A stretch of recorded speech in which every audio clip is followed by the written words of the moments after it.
అలా చిన్నదిగా అనుకుంటున్న అతిపెద్ద కుట్ర. భారతదేశాన్ని ముక్కలు చేయాలంటే ఇదివరకు అప్పట్లో తొక్కడే గ్యాంగ్ ఏం రైట్ చేసింది, 7 స్టేట్స్ దగ్గర అంటే ఈశాన్య రాష్ట్రాలని కలిపేటటువంటి ప్రదేశం దగ్గర ముక్కలు చెయ్యాలి అంది. అప్పుడే బంగ్లాదేశ్ పాయింట్ తెర మీదకి వచ్చినటువంటి, అప్పుడే అంతర్జాతీయ కుట్రకు సంబంధించిన బీజం మన గ్రౌండ్ లెవెల్లో దాకా పాకింది. ఇక్కడే ఉద్యమాల పేరుతో ఆ ప్లేస్ని కట్ చేయాలని చూస్తున్నారన్నటువంటి విషయం ఢిల్లీ ఎన్నికల సందర్భంలో బయటపడింది. ఢిల్లీ యూనివర్సిటీ ఎన్నికల సందర్భంలో. ఆ తర్వాత చూసుకుంటే దేశద్రోహం కేసు పెడితే కోర్టు కొట్టేసింది, పక్కన పెడదాం, ముక్కలు చేసే పద్ధతి.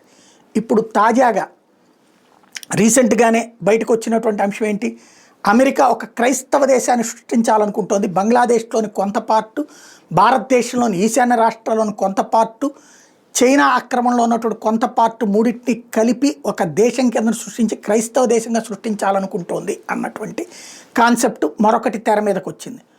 తద్వారా దానికి గుర్తింపిచ్చి అమెరికా ఒక డ్రామా ఆడబోతోంది అన్నటువంటి, అది ఒక ఎత్తు అయితే, అదే షేక్ హసీనా చెప్పిన మాట అదే.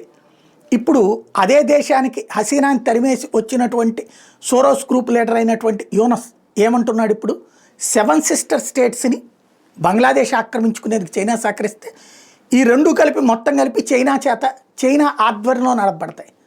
అంటే భారతదేశం నుంచి మొక్కని చైనా ఆక్రమించుకుని అదే బంగ్లాదేశ్ ఆక్రమించుకోవడానికి సహకరించి టోటల్గా కథ నడపాలి అన్నటువంటి ఒక ఎత్తుగడ.